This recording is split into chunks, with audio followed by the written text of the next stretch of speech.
Hey guys, Firebat here. Welcome to the One Night in Karazhan card review number 2. If you haven't seen the first one, feel free to check that out on my channel. And if you're here for the second one, then you're in the right spot. Anyway, let's get started. First up, we have the Battling Book. This is a 1-mana 1/1 mage card, and it has Battlecry, add a random spell to your hand. So, this card, it's kind of weird to evaluate. First thing you gotta look at is how useful is a random mage spell? Is it better than just, having a card in your deck or in your hand instead of Battling Brook?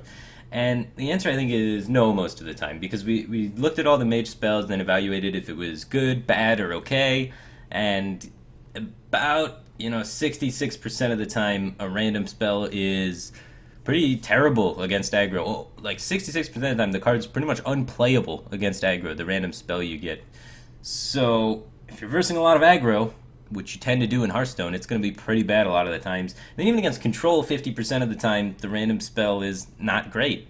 So most of the time, the spell you get from this card is not going to be too useful. Instead of just having Battling Brook in your hand, you could have, any spell, any card instead, really, because you're basically playing a 1/1, which Mage can't really utilize well. They don't have any buff cards. You don't see Abusive Sergeant in Mage or Direwolf Alpha, so then they're forced to be using like their ping to clear with Babbling Book or missiles to clear with Book, which just isn't good value. So I don't think this card's playable. I don't think it's going to see any play in Mage. I think it's pretty low-tier quality card.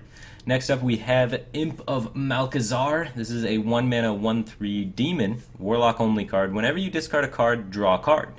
I think the stat line of this card is very solid for Zoo. We see Voidwalker already seeing great play in Zoo. Its taunt comes into effect occasionally. This card's effect's going to come in occasionally. So it's just very similar to Voidwalker in that sort of sense. It's a good stat card with an okay effect, and I think that's how people are going to play it. I can see it just fitting quite nicely into any Zoo deck right now. I don't think you need to have any sort of like crazy Succubus. I think Succubus is still bad, even though this card's a thing. Like you have the dream of hitting this into Succubus. It's just not good. So I think it's an okay card. I think all you need is Soulfire and Doomguard to make it work. At the end of the day, you do have to discard a card if you want to draw a card. So you can't have an empty hand and then Soulfire and draw a card with this. It doesn't work that way. There has to be a card actually discarded for you to then gain a card. So yeah, it's also got some synergies with like Darkshire Librarian, might actually be good. That's kind of a card that's been on the bubble of being playable. Maybe this pushes that card over the edge. I'm not saying it will. I'm just saying that's a possibility. Next up, we have Protect the King. This is a 3-mana warrior card. For each enemy minion, summon a 1/1 pawn with taunt. So the first thing everyone's going to think of when they see this card is bolster combos. Oh, they're going to be so sick. But the 1/1s don't have charge, so you can't immediately utilize them with bolster. So if you play this and then bolster into your opponent's board, your opponent gets to dictate all the traits. They get to pick all of the value trades and pick off your board very cleanly if they're ahead and buff their minions in trade. So it's just, I don't see the bolster combo being very great. I think Brawl is going to be a better removal option than, the 2-card combo of this plus bolster. But what you can use this card for is you can set up Whirlwinds with this card, which is pretty good. It heals for a lot against aggro. Against Zoo, they don't have an efficient way to remove all of these 1/1 minions, so they're going to be trading in 2-attack minions or 3-attack minions or even 4-attack minions into your 1/1 taunts, which is going to gain you a lot of life at the end of the day. And it can also, in control matchups, be used to set up for brawls. So, for example, your opponent has, they've been winning the whole game and they have 3 big minions on the board. You can play this, and now you have 50% chance to win the brawl. And the odds of, the bad outcomes is much lower. So, it's decent for setting up brawls as well. I could see this being a solid as a 1-of in a lot of control-themed warrior decks, but it's probably too defensive to be a 2-of simply because your opponent needs to have a bunch of minions in the field for this to gain too much value. And generally speaking, the warrior archetypes that are control-y, that can benefit from the defensive attributes of this card, are going to be clearing all the opponent's minions as best as possible anyway. So I imagine this is going to be a solid 1-of, and I don't think we're going to see it as a 2-of, but I think it'll see some play. Next up, we have Morros. So this card, it's a neutral legendary. It's a 3-mana 1/1. At the end of your turn, summon a 1/1 steward. Yeah, so a 3-mana 1/1, not great. It has stealth, so potentially if it lives forever, it can generate infinite value. There's a lot of effects in the game currently in the meta that are really going to just stomp a stealth 1/1, Fan of Knives, Unstable Ghoul, Swipe. There's just plenty of options for it. Potentially you can buff it and have it stick around, but let's say you do buff it, or let's say you don't even buff it. Let's say it just sticks around. How many turns does it have to live for you to actually get value on it? Your investment of the 3 mana you don't actually get to use the 1/1 the turn you play it. You have to wait a turn to be able to get the value off the 1/1. So it takes, 3 or 4 turns for you to really even get back the investment of originally playing the card, which is just too slow in every deck. I think it's worse than Imp Master in its current state with the synergies available in the game. Maybe Blizzard has some crazy plan to really bring out this card and utilize this effectively, some Steward synergy or something.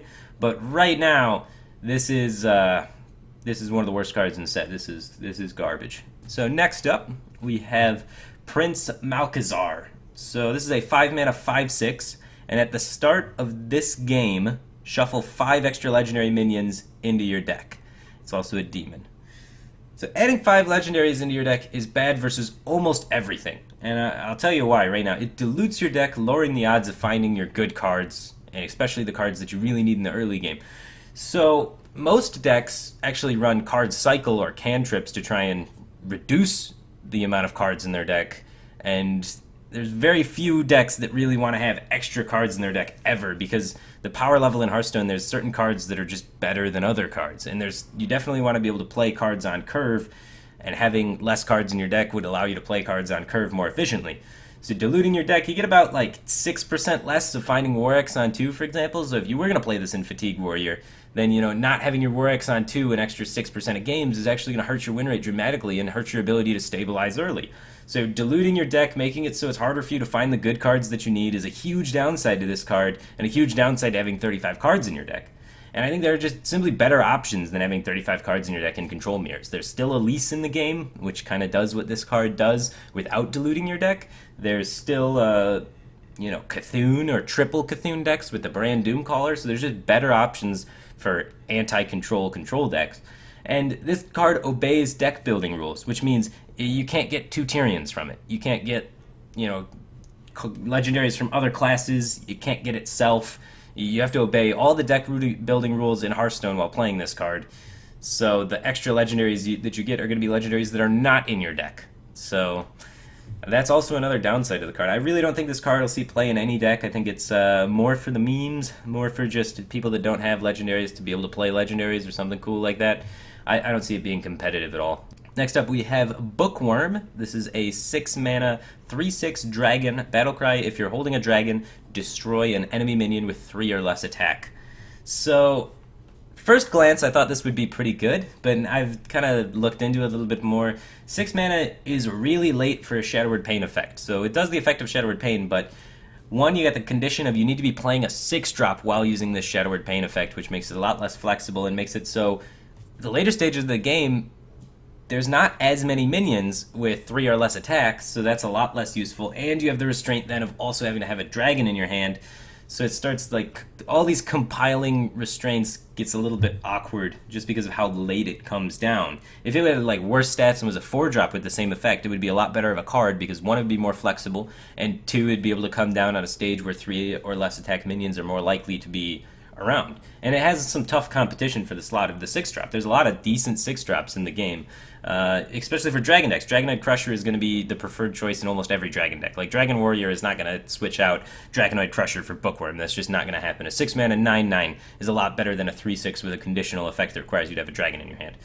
It could, though, potentially be useful in Dragon Paladin, because Dragon Paladin has the 5/5 dragon that can then reduce the cost of this by 2, making it come out a little bit quicker and be a little bit more flexible with your hand. They have things like Humility that they can pair this card with, or Aldor Peacekeeper, so you can replace, Kodo from your Dragon Paladin list and then put in Bookworm. Although Dragon Paladin is not a Tier 1, Tier 2, or Tier 3 deck. So is this card going to be enough to make Dragon Paladin competitive?